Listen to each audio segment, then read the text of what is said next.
ISPR की जानिब से भारतीय आर्मी चीफ के बयान पर रद्द-ए-अमल सामने आया है, जिसमें ये कहा गया है कि भारतीय आर्मी चीफ का बयान हकाइक के मुनाफी है। भारतीय आर्मी चीफ का बयान मुर्दा घोड़े में जान डालने के अलावा और कुछ नहीं।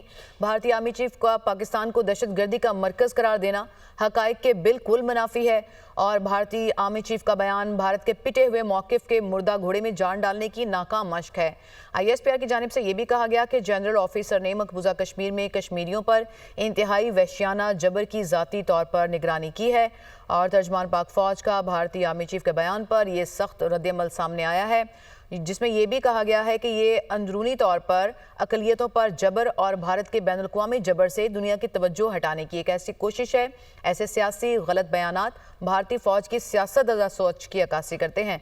ये भी कहा गया आईएसपीआर की जानिब से कि पाकिस्तान ऐसे बेबुनियाद बयानात को सख्ती से मुस्तरद करता है। तो पाकिस्तान का जो बड़ा फोरम है, रियासती फोरम है, उसकी जानिब से कंडेम किया गया है भारतीय आर्मी चीफ के बयान को जो पाकिस्तान के खिलाफ दिया गया था और आईएसपीआर की जानिब से ये बताया गया है कि ये कहा गया कि भारतीय आर्मी चीफ का ये जो बयान है वो भारत के पिटे हुए मौकिफ के मुर्दा घोड़े में जान डालने की एक नाकाम कोशिश है। और ये भी कहा गया कि तर्जमान पाक फौज जो है ये उनकी जानिब से कि ये अंदरूनी तौर पर अकलियतों पर जो भारत का जबर है और बैनुल-अक़वामी सतह के ऊपर जो उसकी दहशतगर्दी है उससे दुनिया की तवज्जो हटाने की एक कोशिश है, जो कि एक नाकाम कोशिश है। ऐसे सियासी और गलत बयानात ये भी जाहिर करते हैं कि किस तरह जो भारत है उसकी सोच सियासत ज़दा है और पाकिस्तान ऐसे बेबुनियाद बयानात को सख्ती से मुस्तरद करता है। आईएसपीआर की जानिब से ये बताया गया है।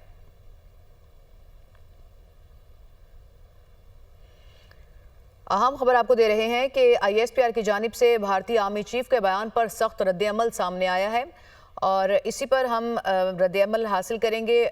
ब्रिगेडियर मसूद खान साहब ने हमें ज्वाइन किया। सर, बहुत शुक्रिया आपके कीमती वक्त का। आईएसपीआर की जानिब से कंडेम किया गया है जो बयान दिया गया था भारतीय आर्मी चीफ की जानिब से, और भारतीय आर्मी चीफ की जानिब से इस तरह के बयान का आना क्या जाहिर करता है कि सियासतज़दा सोच है भारतीय जो आर्मी है उसकी? कैसे कॉमेंट करेंगे इस पर? देखें तो वो बहुत बड़े बौखला गए हैं, कंफ्यूजन का शिकार हैं। दुनिया भर में इंडिया एक्सपोज हो रहा है और इसमें देखें कि एक आलमी दहशतगर्दी में अभी इंडिया का नाम आ गया है। जिस तरह हमने देखा कनाडा में जो उन्होंने किया, हरदीप सिंह नजर की असैसिनेशन हुई, उससे पहले रूप दोमान सिंह था वो भी कनाडा में मारे गए, उसमें भी रॉ इन्वॉल्व थी। फिर एक स्टिंग ऑपरेशन में देखे पन्नू जो था, गुरपंत सिंह पन्नू जो सिख फॉर जस्टिस के हैं, वो स्टिंग ऑपरेशन जो न्यूयॉर्क में था वो पकड़े गए, वहां पे भी रॉ इन्वॉल्व थी। इसी तरह यूके में भी इन्होंने असैसिनेट किया। पाकिस्तान में पंजवर्थ सिख था उसको असैसिनेट किया। और द गार्डियन ने स्टोरी कैरी की थी पाकिस्तान के अंदर जितने 22 कश्मीरियों की जो यहाँ पे किलिंग हुई उसमें इंडियन रॉ शामिल है। और हमारे पास देखे कुलभूषण यादव हमारे पास है, सर्विंग नेवल ऑफिसर और जो रॉ के लिए काम कर रहा था। और इंडिया ने जब अशरफ गनी और करज़ई की हुकूमत थी 2001 के बाद और अनटिल तालिबान तक, उस वक्त तक वर्चुअली वो अफगानिस्तान को कंट्रोल कर रहे थे। रॉ वहाँ पे हर सूबे में गवर्नर के साथ बैठी हुई थी और सिख दहशतगर्दियों के वहाँ पे कैंप्स बने हुए थे और वो कैंप्स पाकिस्तान के अगेंस्ट इस्तेमाल हो रहे थे।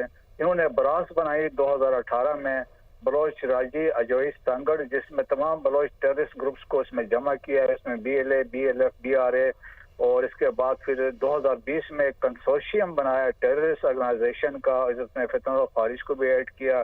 इनका टारगेट था। मसूद साहब हमारे साथ ही मौजूद रहेगा। ब्रिगेडियर रिटायर्ड राशिद वली साहब भी हमें ज्वाइन कर चुके हैं, उन्हें भी शामिल गुफ्तगू करते हैं। सर, बहुत शुक्रिया आपके कीमती वक्त का। भारत की जानिब से इस तरह का फेक नैरेटिव को प्रमोट करना और आर्मी चीफ उनके की जानिब से बयान आना, किस तरह से आप इसके ऊपर कमेंट करेंगे? कितना काबिल मुज़म्मत है ये? जी हाँ, देखिए ये उनका जो बयान है ये बड़ा मजाका खेज है, क्योंकि एक वो मुल्क जिसने कनाडा में, अमेरिका में, यूनाइटेड किंगडम में और पाकिस्तान में कत्ल गारत का एक तूमार बर्पा किया है और उसको ना इंटरनेशनल लॉ की परवाह है, ना बायलैटरल ट्रीटीज की, ना किसी की सॉवरेन जो सॉवरेनिटी है उसकी वायलेशन की।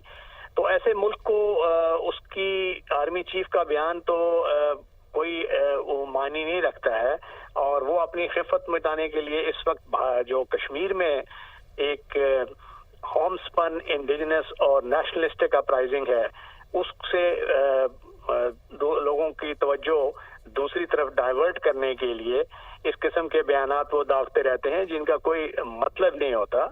और भारत ने जो ये असैसिनेशंस का एक सिलसिला शुरू किया हुआ है पाकिस्तान की टेरिटरी में भी, कश्मीरी एक्टिविस्ट्स का भी, बाकी पाकिस्तानी शहरी का भी, और बहुत से ऐसे लोग हैं जो कि सिख एक्टिविस्ट्स हैं उनका भी, तो इसको इंटरनेशनल फोरम्स में हमें लेके जाना चाहिए। यहाँ पे इंटरनेशनल जो खुद वायलेशंस करता है आलमी अमन के खिलाफ, इंसानियत के खिलाफ, उसके ऊपर पर्दा डालने के लिए इस तरह का फेक नैरेटिव पाकिस्तान के खिलाफ भारत प्रमोट करता है। राशिद वली साहब, आप इस सूरत हाल पे कमेंट करे थे, आपका बहुत शुक्रिया। ब्रिगेडियर रिटायर्ड मसूद खान साहब, आपने भी इस पर अपना तज्जिया पेश किया, आपका भी शुक्रिया।